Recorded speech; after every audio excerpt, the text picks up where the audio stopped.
Hello everyone, welcome and welcome back to my channel. If you are new, my name is Norin Khatri and I am an ACCA affiliate. I like to create videos in order to help my fellow ACCA students. So in this video, I will be talking about how full-time job students should plan their ACCA examinations and how should they study. Actually, I was going to make video on this topic, but before that only so many students started asking me questions related to this topic. Then I thought like, yes, this is the high time and I decided to make video on this. So let's get started directly with this topic.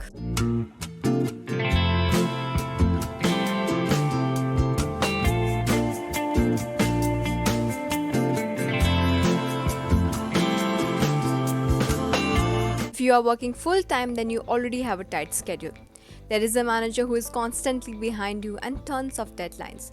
And because of this work pressure, it becomes impossible to dedicate time to studying. But I personally started working after I completed all my papers. But I have friends who have gone through this pressure and I have seen a lot of students going through this work pressure. So in this video, I will be sharing few things which worked for them and I believe they are going to work for you too. First thing first, please understand that your journey is going to look different from someone who is a full-time student and you need to spend more time per paper. Please do not compare your pace, instead focus upon your consistency and you need to realistically ask yourself few questions. So the very first question which you need to ask to yourself is, how many hours can you realistically spare each day? The second question, are you a morning person or someone who likes to study at night? The third question, can you spare times on your weekends or do you get your weekends off or not? You need to answer these questions very realistically because it will help you create a plan which works for you. If you are a working professional, my personal advice is please do not go for 2 or more papers per quarter because it becomes literally impossible to dedicate that much time to 2 examinations. Instead, stick to 1 paper per attempt and that gives you about 3 to 4 months per paper, and that is enough for deep understanding, revision, practicing mocks and practicing enough so that you can clear that paper. If you are spending if you are trying to give 2 or more paper, you are going to feel burned out and you will feel like you are not able to dedicate much time to both of those papers.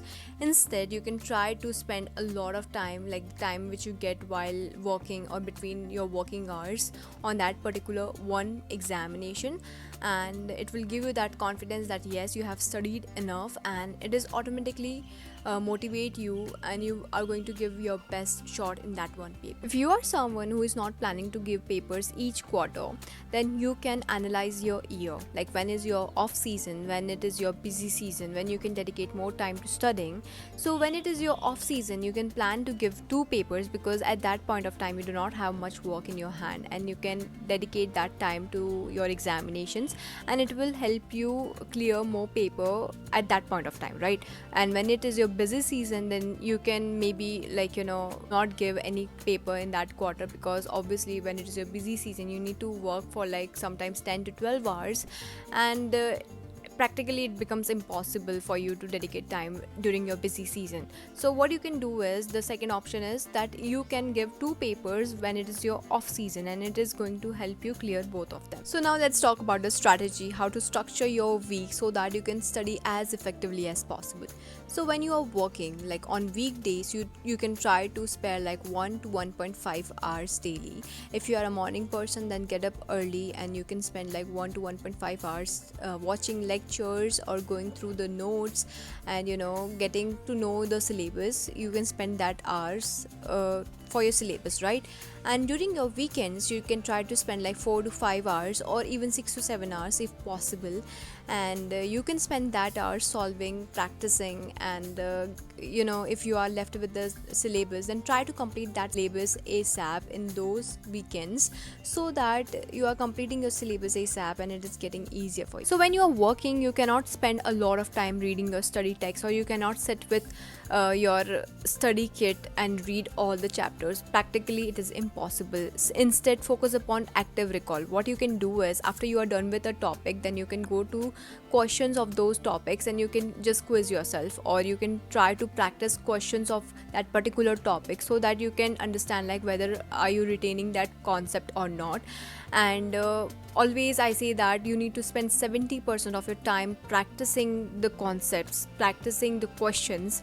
And if you feel like while practicing this concept is new to you and you do not know anything about this concept, then please create a word file which you can access over your phone, over your laptop, and whenever you are traveling between workplaces or between your workplace and your house, then you can read that word file so that it will help you retain that concept and it will help you save a lot of time. Working full time means your time is precious. Treat it like gold and use it wisely. There are few habits which you need to adopt in your lifestyle. Like the first and very important is stay away from social media apps. I know I'm asking a lot from you right now because we students of this generation get every information, every news from social media. But even you know that after you are done with your work, after you get some free time, you feel like scrolling, and when you are scrolling, you will not know where your 2 to 3 hours went and they just disappears, right? So try to stay away from social media app, uninstall Instagram, Snapchat. Even as a full-time student, I used to do this 2 to 3 months before my examination, and it worked wonders for me. And the second thing is stay away from Netflix, Amazon Prime and everything.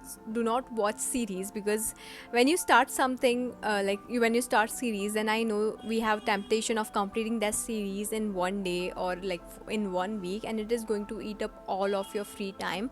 So instead of studying, you are just going to spend a lot of time watching that series. So please, after your examination you can watch your favorite drama, but before that please do not start any series, any movies, and trust me, it is going to change your game. One more thing which we all need to learn is start saying no. I know we all think that saying no is disrespectful, especially to our managers, but honestly giving examination should be your priority. And when your managers are asking you to work on weekends, especially weekends near your examination, then you should gather that courage and you should politely say that no, so I won't be able to work on weekends because I need to prepare for my examination. And it is very important for you, because I know because of pressure we always say yes, but it can be the reason why you fail your examination. So please gather that strength and politely say no for yourself, for your betterment. And lastly, try to practice as much as possible, because in ACCA you need to practice enough. You should know how to apply those concepts which you studied during your syllabus, apply those concepts on the case studies, and all this you will learn only and only by practicing. And yes, try to solve 3 to 4 mocks. Always solve time based mocks. You should allocate only 1.8 minute per mark. If possible, you should build a strategy where you are applying 1.5 minute per mark, and read technical articles, examiner reports, and build a strategy which works for you. It is not necessary that every strategy which is working for me should also work for you. Try to introspect, try to find out ways which are working for you, and always remember it is your journey. Enjoy the journey, and also have faith in yourself, have confidence in yourself, and make better use of your time. And that's all. Best of luck, guys, and I hope you liked this video, and if you did, don't forget to like, share and subscribe, because it motivates me to keep going.